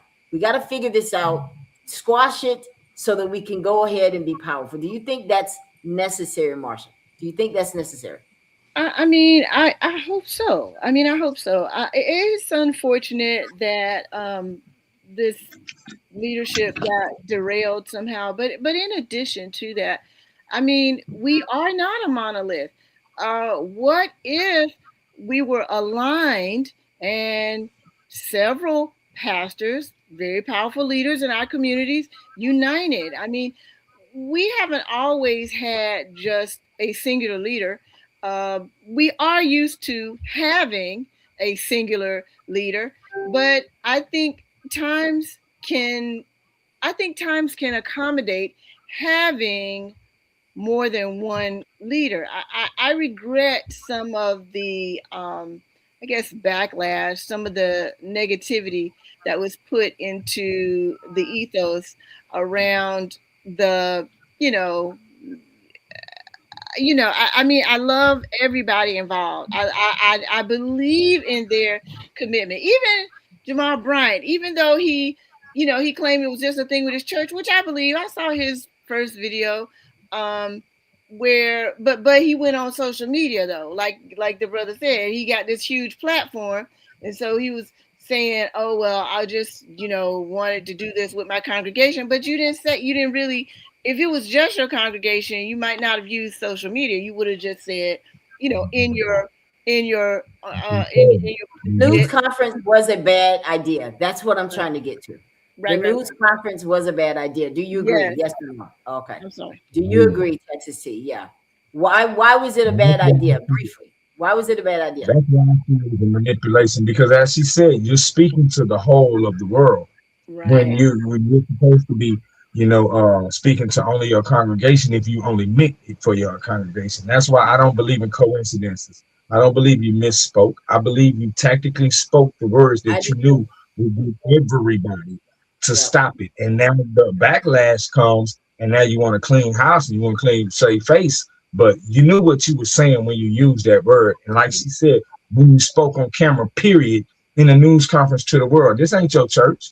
Go to your church and talk to your people behind closed doors, because we damn sure don't see his church service every Sunday on no major broadcasting station. So it ain't like, we are in there with him. He has a place that's for his people, and he can be private. If he didn't do that, he purposely did that to us, and we need to call him out for it. I'm not giving nobody no pass, especially when people are getting manipulated who really need help. Yeah. I'll hold those people that have that attention over those people. You got to hold them accountable. Mm-hmm. You know what I'm saying? Because if you don't, guess what they're going to continue to do? They're going to continue to inspire others to do this. And like you were saying, sister, then Target going to be sitting down at the table with any and everybody giving money. They don't know who's speaking for y'all. Because everybody can come and play. Yeah. I agree. And I think that this did hurt the movement. I personally do. They diffused it. Yeah, I think it hurt. Great word, diffused it. That's exactly what they did. They did that on purpose. Because now Target knows that we have a price. They know exactly. That. They know. Yeah. They know. And if you can, I said this in a show many years ago when we were talking about reparations. I said my opinions personally. There's no dollar figure, there's no dollar amount that you can give to me that can repair the life of someone you took in the past. You can't even use money to repair life being taken. You know what I'm saying? So if you talk about reparations in a nominal figure, in truth, for every life, the value of every life, you wouldn't have enough money for that.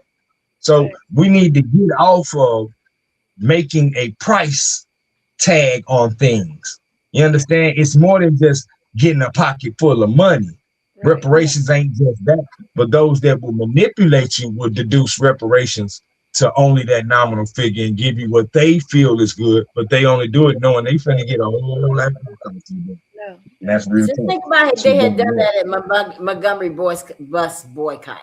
Imagine if they would have just said, you know what, we at least sent a couple kids to college.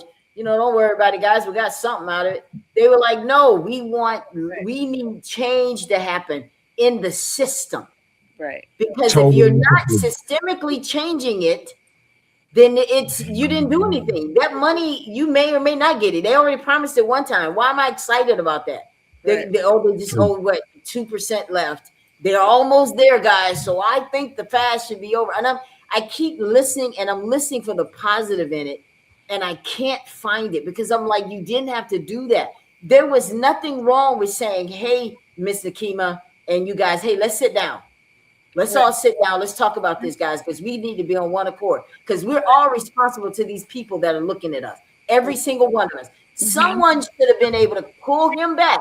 Say, look, brother, I don't think we need to say this yet. Because what happened, this is why I'm confused. Because after the conference, now you have Nina and you have Tamika. They're both saying, look, I'm not saying go back to Target. But then what was the purpose of this boycott, this conference? Right. What is the message we were supposed to get? The fast is over. If the fast is over, that means now you can go eat.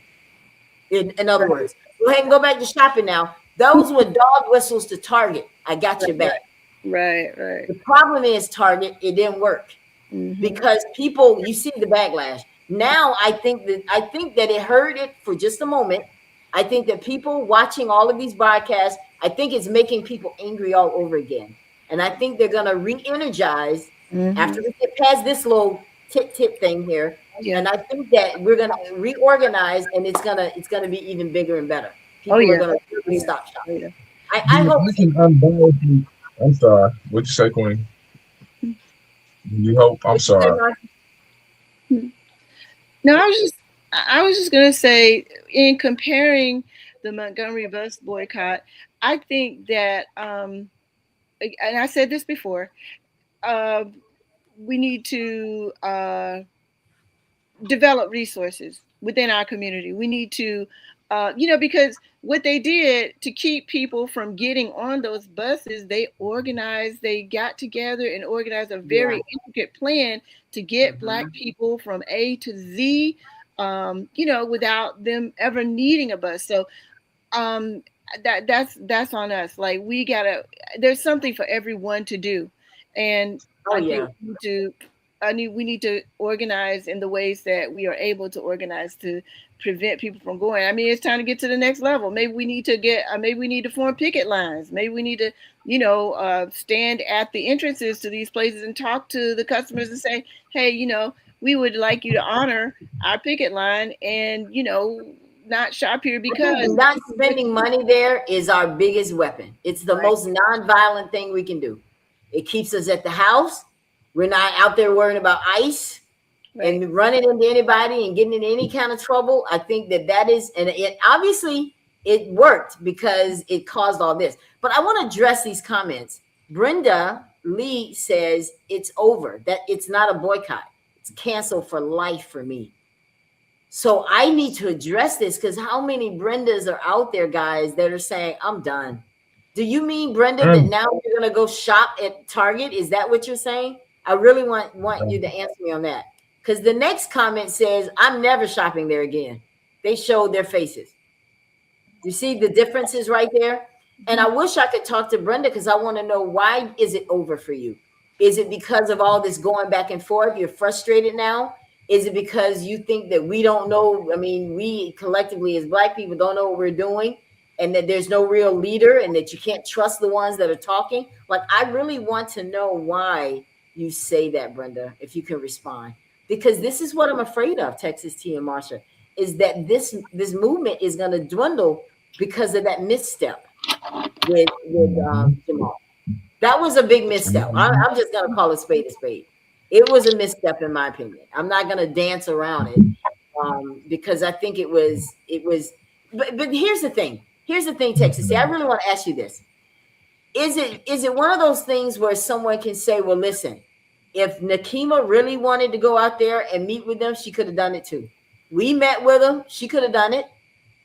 So now you're mad at us because we got a chance to meet with them and you didn't. Well, you said you could meet with them. I'm playing devil's advocate now. Is that probably what's on the forefront of people's minds? Exactly.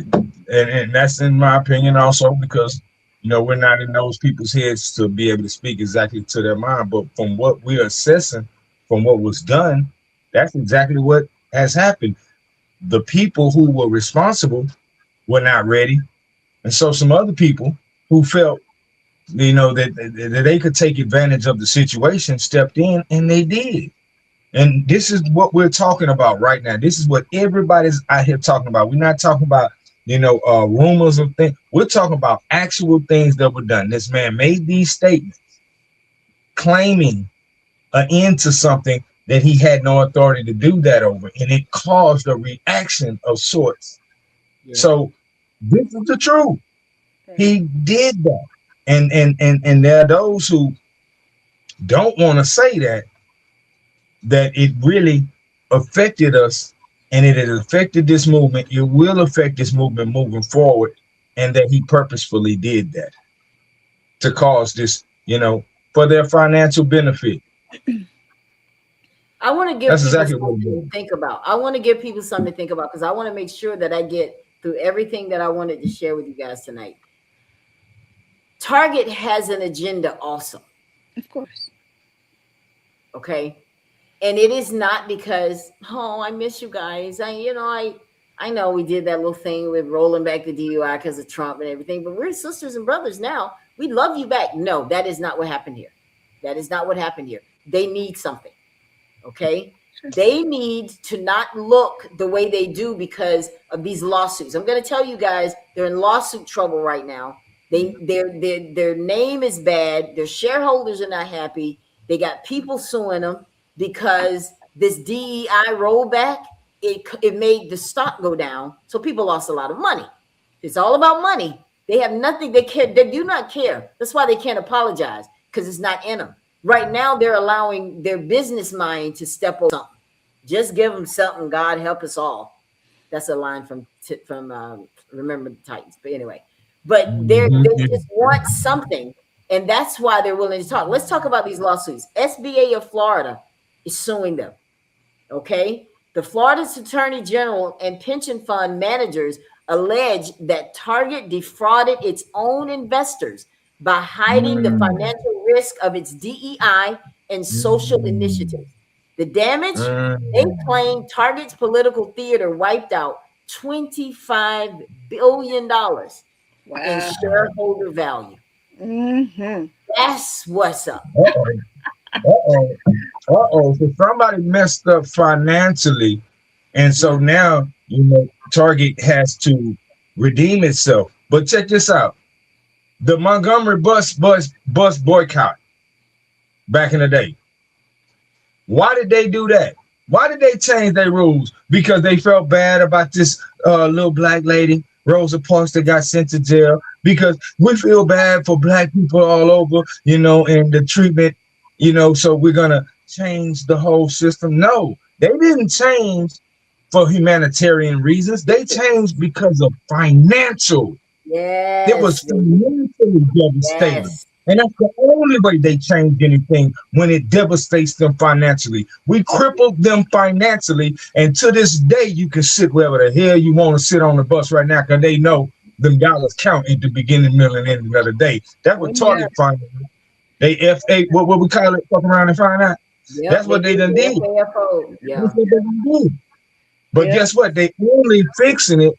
And the only thing that they gonna come up with in the future for whoever that comes out with it is so they can make money. Because again, Target is what? A business. It ain't a religion. It ain't a scholastic center. It don't do nothing for people in this world but take out their pocket. That's it. I ain't heard of no Target scholarships. I ain't heard of no Target block parties. I ain't heard of no Target watch parties. I ain't heard of Target even helping the missing children out here. We'll send some towels or some boots or something. We'll donate to that, to the real things that happen in the community every day. Y'all spend trillions with us. Back in the day, McDonald's used to say 365 black when they wanted to manipulate us. At least they gave us something. They're not even manipulating us with a smile. They're not even giving us something. McDonald's back in the day, they used to campaign 365 black.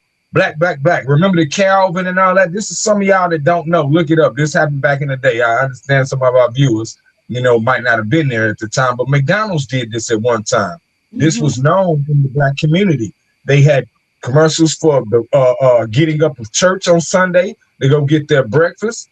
They had the Calvins, we'll give you jobs, and the black community just funneled there in lines, and they filled up all of their shops. And then all their commercials was Martin Luther King, the dream, the candles, the life of love of black people accomplishments. When did that stop? Once they got enough money. That's why y'all don't see it as prevalent as it was back in the day. But all I'm telling y'all is these are business tactics. These are business tactics that have been implemented, and we should not be surprised that they're being implemented today. It's just some of our leaders have failed us. Not all of them, but some of our leaders have failed us by directing us in the wrong way. Like Martin Luther King said back in the day, I feel like I've brought my people into a burning house. A lot of people love to hear that quote, and they use that when they want to go on a tangent about how, he led us wrong. But what they didn't hear, or what they don't say, is the second part. What he did say in the end of that sentence, he said, so therefore, we must become firefighters. That's right. Say it. The problem. Right. Because we don't bring our people in the stuff. We're trying our hardest to get right. We don't want, I want to be able to lay wherever I want to lay and sleep wherever I want to sleep and go wherever I want to do. If you don't want to, that's cool. But everybody should have a right to do it. That's why some people didn't like him, because they felt like, man, you trying to get us to include when we don't want to include. Well, you don't want to include, but you ain't everybody. And some of us, as humans, like human interaction. And if a person treats me right, I want to be around the people that treat me right. I don't give a damn if you my skin folk, all that. If you treat me wrong, I want to get the hell away from you. And I want to be around those that's going to treat me right. And that's all that they were trying to apply, a life where people was treated right. Were they able to accomplish it? Were they able to accomplish everybody liking them? No, but they put forth the effort for the people. These manipulators today, they are not those. Those sisters, those women warriors, and all of those that are actively campaigning about this, that are for real, they're the ones that embody the spirit of those people back in the day that were sacrificing for a greater change in our lives. You understand? But these other ones, they come in with the church, they come in with the collection plate. They got agendas. They're joining in because they know we are weak. They know y'all like them bathing suits at Target during summer. They know you like that. So they gonna send us back there. Why? So that the master can get all his slaves back on the plantation and he can get his money. That's my opinion. It's all about money. I got more. The Ohio teachers lost an estimated $5 million because of the stock drop. Yeah. The argument, while Target gives $18 million to HBCUs with one hand, they have allegedly lost billions of dollars that belong to Black and brown retirees with the other hand. Let me talk about the discrimination lawsuits. Since y'all think they just so friendly with Black folks, y'all think they are friend now. No, I want y'all to listen to this, okay? Wow. Systemic bias. All right. $3.74 million settlement. What was it for? For a background check policy that disproportionately disqualified Black and Latino applicants. $2.8 million EEOC settlement for using biased pre-employment tests that screened out Black, Asian, and female applicants for management roles. Remember how they promised us? Okay, y'all, hello, somebody. Remember what I said at the beginning? I said, this is who Target was before. They were preparing us for these management roles, but they just settled a lawsuit because they didn't. Y'all better wake up. I'm not done. Okay. $2.225 million. Washington State. Guess when that one happened? This year. All right. Just settled days ago for failing to disclose pay ranges, which activists say leads to wage theft for minority workers. That's something that Nakima is talking about. Exactly. She showed it. Oh, she owned it too. See, all of this, you got to dig deep, my people. And I love it because I am the PK, and so I love to use that they use against us, against them. We have a church here tonight, y'all. And the book says, my people perish for a lack of knowledge. Not that they don't have knowledge, it's a lack, meaning they missing something. Guess what? When we go search and we find out the details of all of this, we'll find the pieces that we missing and we'll put together the whole story of manipulation. Look at it. Right. Yeah. 1 second they say one thing because they're hoping you will trust them. And you won't do nothing but what they direct you to do. That man sat up and it just pissed me off. Just like he just ended the war and just, oh, thank God, I'm the great God. It's over. Man, you know what you were doing. Right. And guess what? The people now know it. It And now didn't you work. want to Well, I don't think Didn't work. anyone had any delusions about what it was all about. And but money is how we hurt them too. That I mean, it's a money grab. Like I don't. I mean, I don't care if anybody likes me. I don't care if anybody blinks when I walk in. I don't care about human responses to my identity. But if you impede my path, if you try to punish me economically or any other way, our remedies are sought in courtrooms. Our remedies are sought in settlements. So, you know, keep going. Keep going. Taught us. You have participated in this behavior, then, like you said, we have a case. And exactly. You know, the case is an opportunity to change things. I mean, that's all they got. I'm just saying that's all they got is money. Well, let me show you how we slipped, though. Let me show you how we slipped. That conference that he did the other day, their stock went up. Exactly. Because they know the liquor, they know that they can get one of them to sell their people out, and it will work financially. When Martin, and we're gonna use this, when Martin was speaking about, you know, peace for just the people, they ain't had no problem with him. When he starts saying don't drink Coca-Cola and eat Wonder Bread and don't do this to that, they say, oh hell no, that's the deal breaker right now. Economic justice. But when you're messing with our economics, hey, and we can't fool you no more. Hey, now they got a problem. Yeah, so they know that. And this man, again, for all those that trust in this God, he blames God for everything. So now he wants you to forgive him because God orchestrates everything and God made me do it. And so y'all don't need to question God. Those are all tactics of those who are trying to deceive you, because they will give and take no responsibility on themselves for their own actions. They blame it on this entity that ain't none of y'all been able to sit down with and talk. I ain't never heard nobody say, who's your next witness? I'm calling GW to the witness stand. God, would you come on in here? And you just floated in there and sat at the stand. Yeah, I'm God. Yeah, I did it. Ain't nobody ever had no court case like that happen. So God ain't came. So who are these people, this person, this entity that you keep blaming and to take credit for your mistakes? You mean God told you to do that and then God messed up? Because you turned around and said you failed. So what God, you see how the manipulation is being put on us people? And it's sad because and I need y'all to forgive me. I'm a brother. I made a mistake. Why don't y'all show me love? Listen, this is they needed you because they need to show their shareholders that they're getting along with black folks. They have to show that because their stock is down. They're not happy. These people, these black. Let me share with you guys what it really meant. That the first one I told you about. What that really meant with that one is that the Florida Attorney General was basically saying that Target lied to black police officers and black teachers about the safety of their pension money. They used that money for political theater, lost billions, and then to make the lawsuit go away and restore black trust, they gave $18 million to HBCUs. It's a game. You have to wake up. It's a game. That's what we're here for, is to make sure you understand.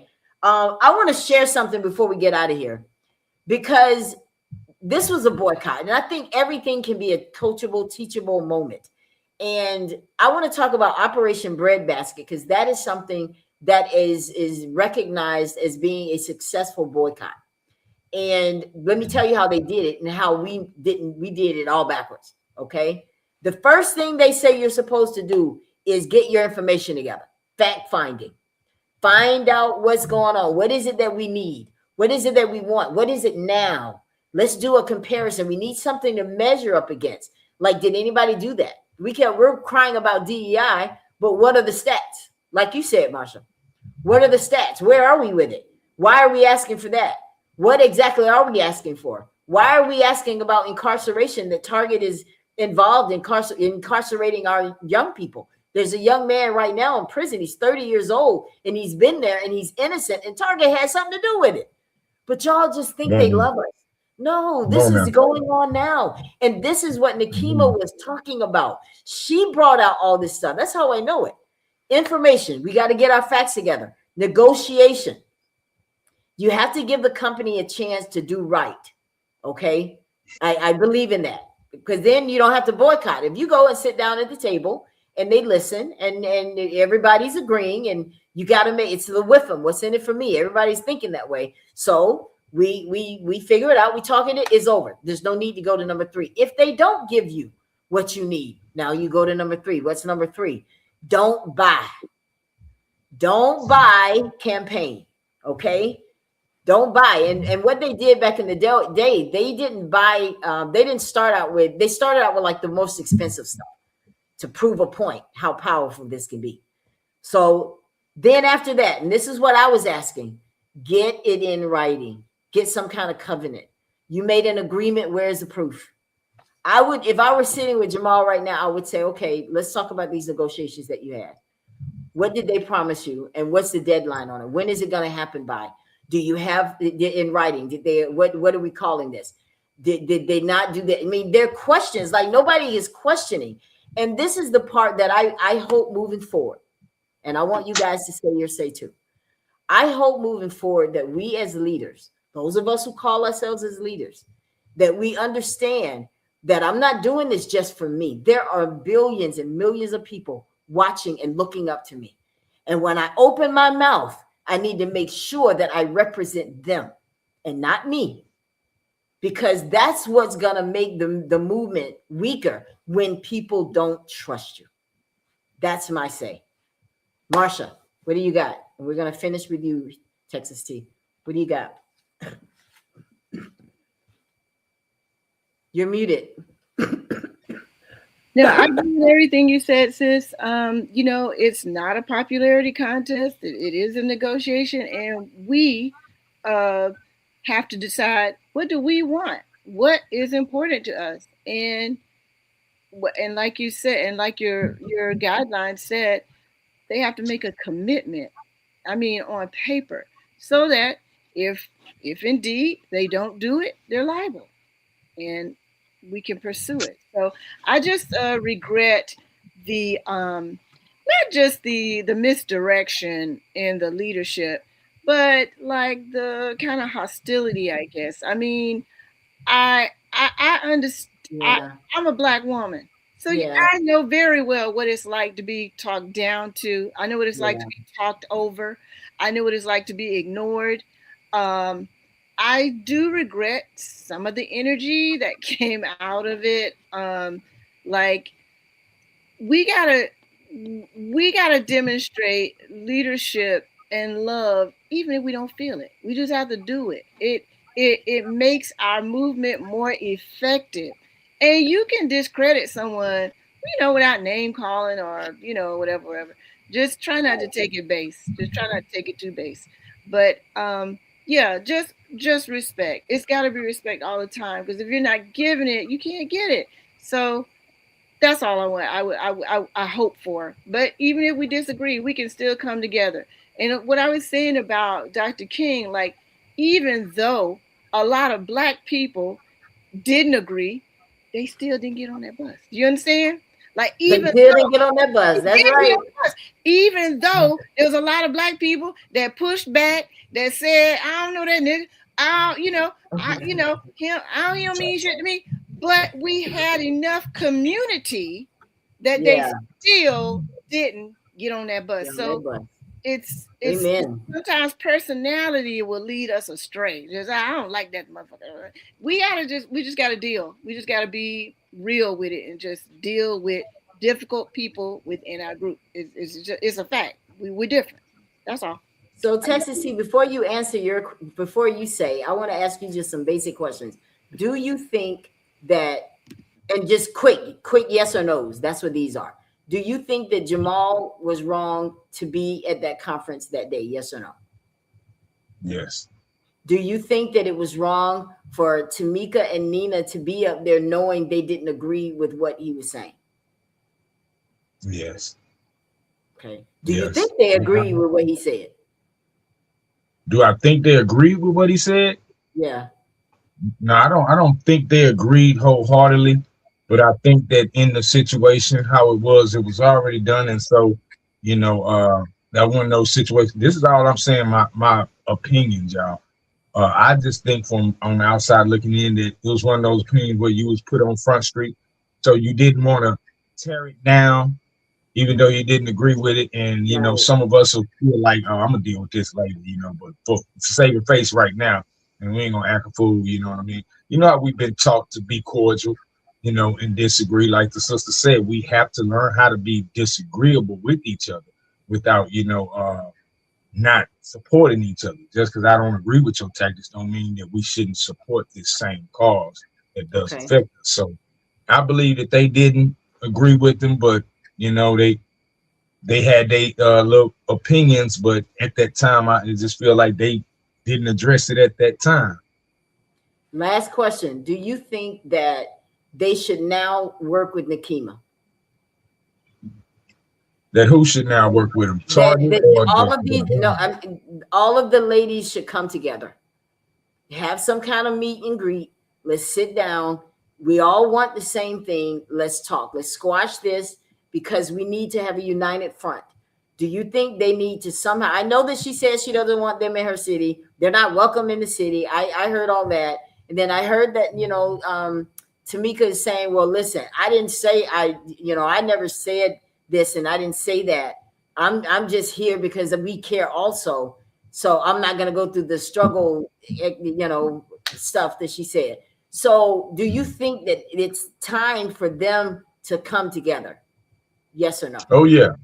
Okay. If she said that she didn't say that, then she's basically saying, yeah, I'm willing to do that. And I believe Sister Soldier will be willing to do that because it's affecting everybody. And I think those sisters can come together and it would be beneficial if they did. And they talk, like the sister was saying, away from the cameras, get an understanding and move forward. Because like it or not, they are our leaders right now with this situation. That's right. People that are looking into them, they have to be responsible for it. And the best way is to join forces, collaborate, and then go after the enemy and put the enemy in this place, as y'all already do so magnificently in our lives. So that would be a beautiful thing, in my opinion, to see them all come together.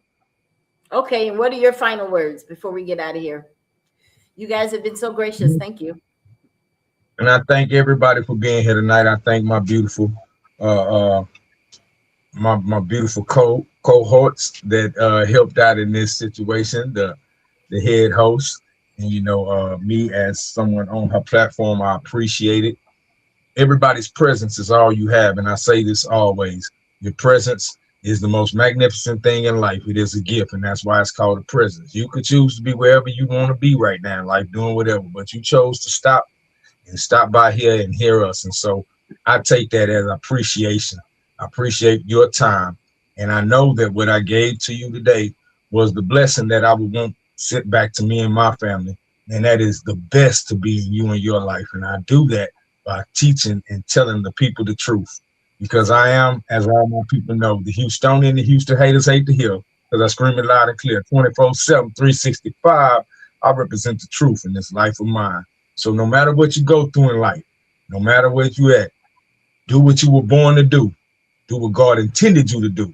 And in all situations, stand up. One love. Again, I appreciate you, Queen, for having me. Oh, I feel like I should be like, That was awesome. That was awesome. Listen, I appreciate you. Thank you. I'm so glad that you were here. Brenda, she did, earlier, I want to acknowledge what she said. She clarified what she's saying is like, no, I will not shop there again. When people tell you who they are, believe them.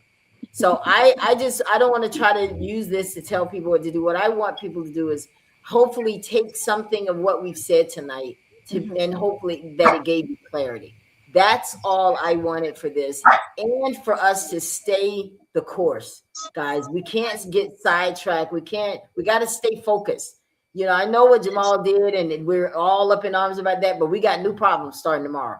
I'm telling you, with this administration, Project 2025, all of that stuff, we got a whole lot of different issues. So let's move from this. Let's forgive. Let's embrace our leaders. Let's pray for our leaders.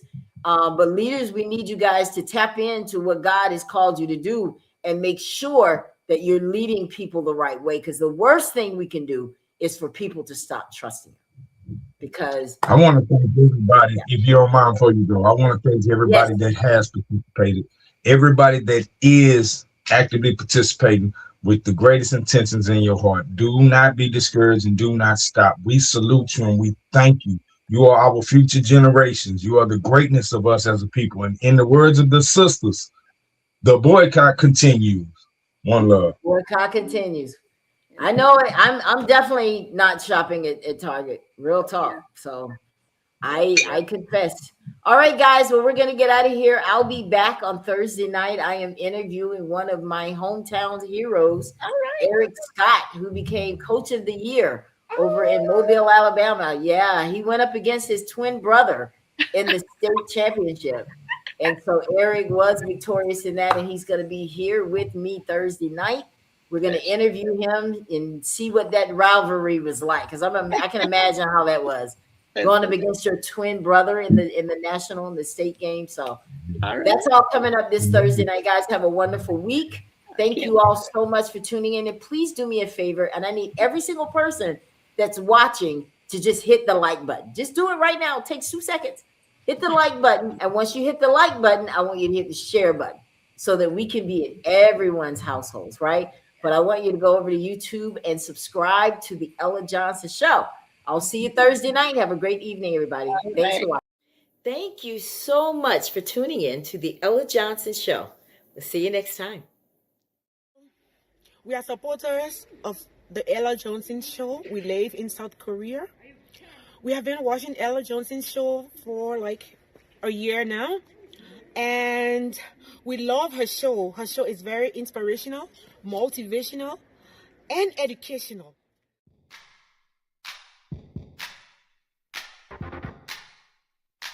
If you would like to be a guest on the Ella Johnson Show, send an email to theellajohnsonshow@gmail.com or send a text message to 407-334-6997.